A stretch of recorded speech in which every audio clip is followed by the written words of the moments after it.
time to educate adults on how to manage the dietary needs of guests and visitors with food allergies. She experienced it, now she's sharing it at 10 years old. I find that impressive. All right. I love this story for some. Meet Allison Frateroli and Sasha Clark. Allison went shopping for a prom dress this past spring. A rite of passage for teenagers every year.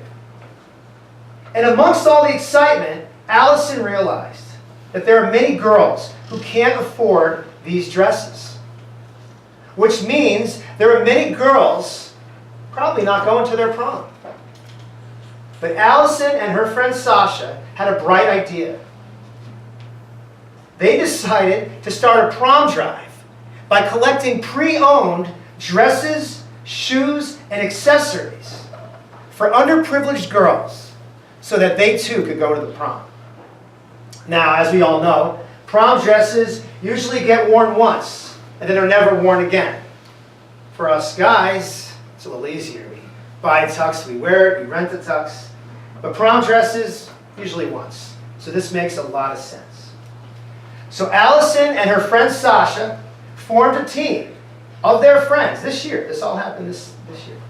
They formed a team of their friends and the staff of Kids Helping Kids, a nonprofit organization. And together, they made Prom Drive a reality. And due to its instant success, it will continue every year, and it's starting to make its way around the country. I think that's a great story. All right. That's me. You see the resemblance? Is there anything left there? Well, aside from a few gray hairs, and a little nervous about my first colonoscopy, I feel exactly the same now as I felt then. I do.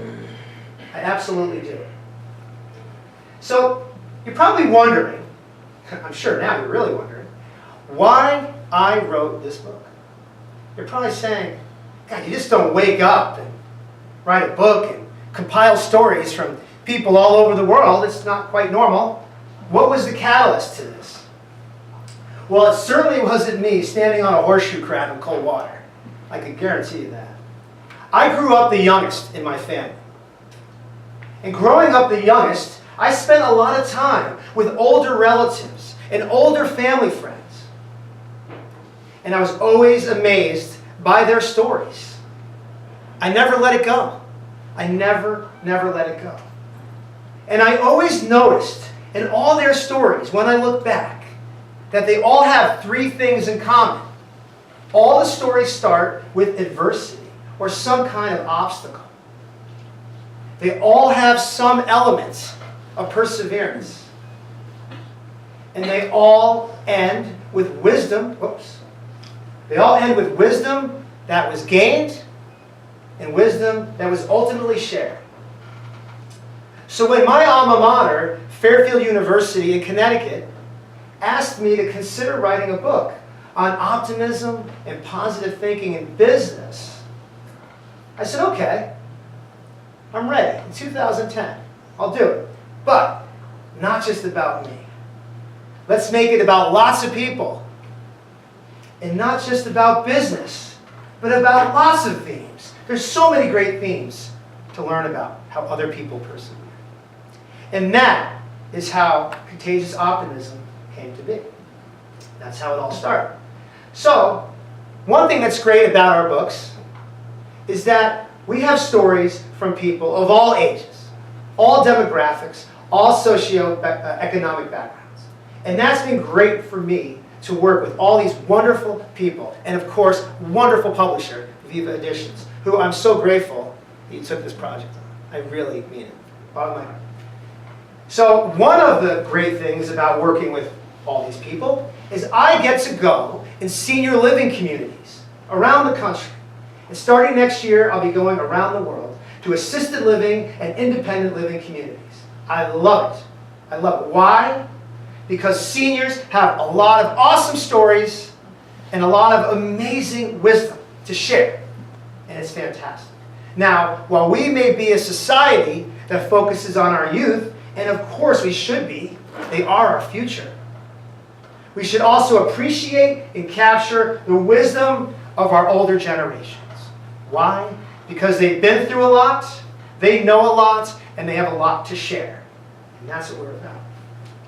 So, for example, meet Diane May. When Diane was a little girl, her father would whistle like a mockingbird to call her home for dinner. Today, she's in her mid-90s. And every bird she hears reminds her of her childhood. She even wrote a children's manuscript in her 90s titled The Perfect Whistle about a mockingbird named Maxwell. That's right. That whistled pleasant songs to soldiers during the war to help remind them of home. Well, despite her age, Diane hopes to get it published someday. I know she will. I'm very confident. Meet Barbara Woodworth. Barbara tells us about her husband Bill of 53 years, and that his optimism is so contagious, it inspires everyone around him. Bill was a child stricken with polio, forced to endure painful treatments, and live in and out of hospitals most of his life. But instead of complaining, Bill channeled that energy into humor and optimism, which he shared with all the children around him, also stricken with polio. It was said that he added light to their darkest days and helped them to recover as well. Well, today, Bill tells us that humor and optimism are as vital as food and water. And I agree. That's why we're doing this, because I agree. Meet David Katz. David survived the Holocaust. He survived the Holocaust on a very simple recipe, which I absolutely guarantee was not so simple at the time. Do what you're told. Never complain. And constantly visualize yourself being free from the hell. Well, he shared this recipe with everyone around him. For those that listened, they survived and still thank him today.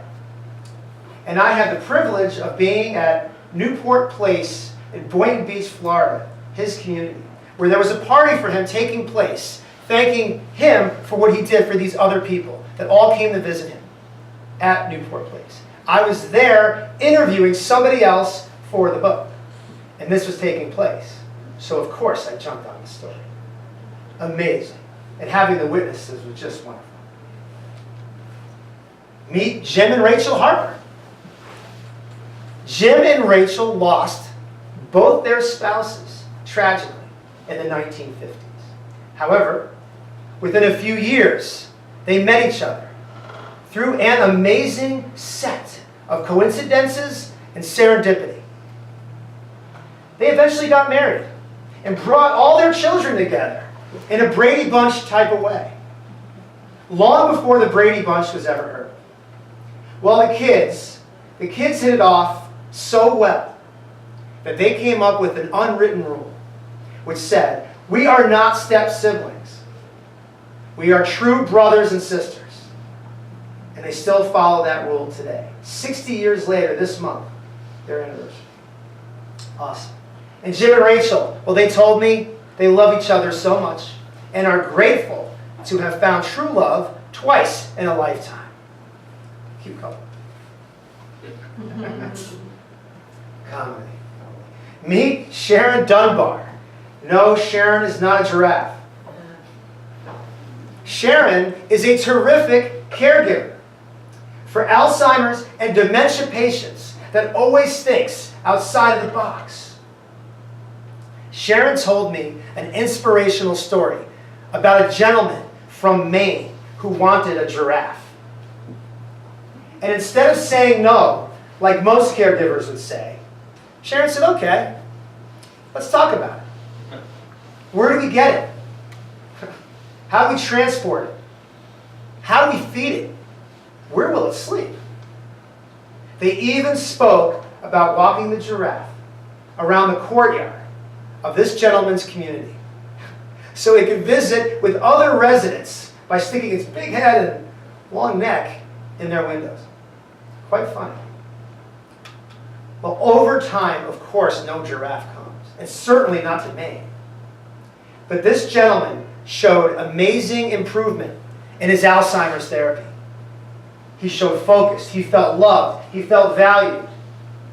And in the words of Sharon, it's not about the giraffe at all.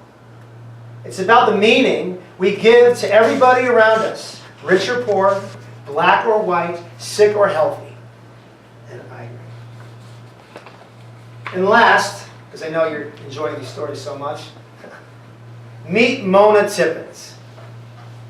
Mona wanted to be remembered for something unique.